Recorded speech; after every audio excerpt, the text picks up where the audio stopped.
And now, what UK adventure would be complete without a trip to the quintessential British countryside?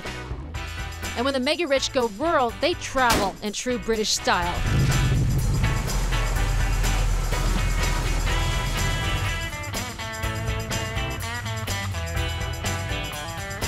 For centuries, the UK's inventory of colossal castles, or stately homes as they call them, were the reserve of, well, the people that ran the state. But these days, the massive maintenance costs have soared as the castles themselves have crumbled, meaning it's a little easier to slap a price tag on some unique British heritage. There are companies right across the UK that exist to sell the quintessential British experience to wealthy overseas buyers looking to stake their claim on the landscape. Rebecca Mays manages dozens of estates across the country and says business is booming. They're generally fairly wealthy clients who are looking for a real luxury experience. We've had some famous people, yeah. We do try to tend to be discreet about our clients, but yes, we've hosted royalty, we've hosted A-list celebrities from around the world, so yes. While that experience doesn't come cheap, sometimes topping into the hundreds of thousands of dollars, Rebecca has arranged for a private tour of one of the company's more unique estates by the owner. This is North Cadbury Court, a 700-year-old, 1,500-acre, 5-star estate just a couple of hours' drive from London and a stone's throw away from the historic Stonehenge. The estate's got 21 bedrooms, 19 bathrooms, its own dairy, a library, and ballroom that seats up to 150. Oh, and we've left some slightly more unique surprises in store for later on. Hi, Archie! It's owned by Archie Montgomery, and when they say a man's house is his castle, for Archie, this is the real deal.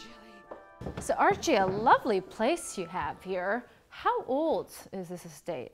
The estate, well, the house here goes back to 1300, was the original house. My family bought the farm and the estate here in 1910, so we're relative newcomers in this part of the world.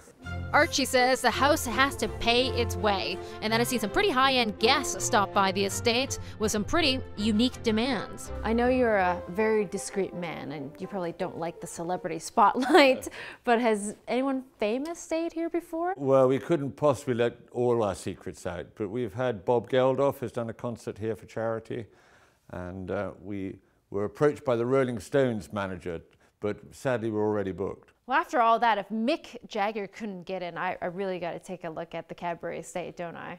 I think you should, but I'm not sure you're appropriately dressed. And may I suggest we put out some family tweeds that might be more in order. Well, I'm sure it'll be much warmer for me.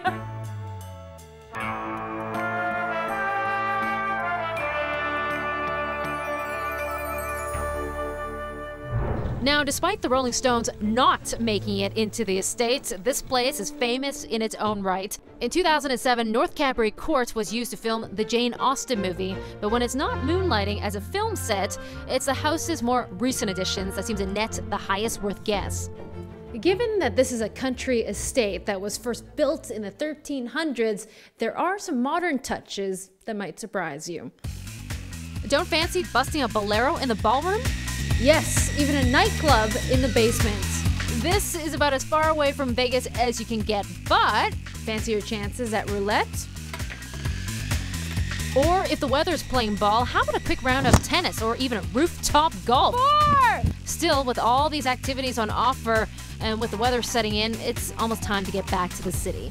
Susan, we've got a little surprise for you now. I'd like you to come and meet a friend of mine, Tony, who's an expert gun instructor, and he's going to show you how to shoot clay pigeons here.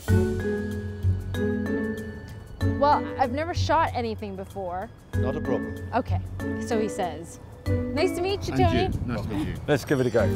Shooting's been a big part of British tradition now for centuries, and while hunting is outlawed in mainland Britain, this experience is a little less risque. All right, Tony, so how do we do this? Right.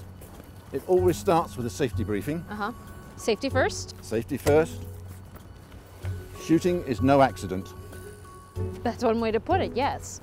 The next matter is you must always wear something to protect your ears. Yes. Ear defenders are yours. All right. And in this country, there's a mandatory eye. protection. That's right.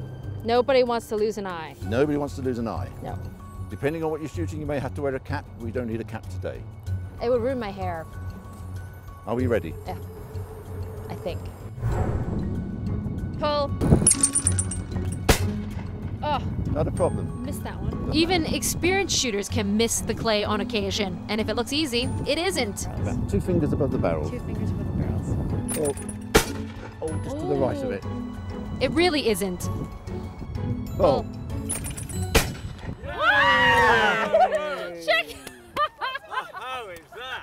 Who's the man? So, with the sun setting on the British countryside and all the activities undertaken, if you guess the price of a weekend at this place at somewhere above 15 grand, you'd have hit the mark too.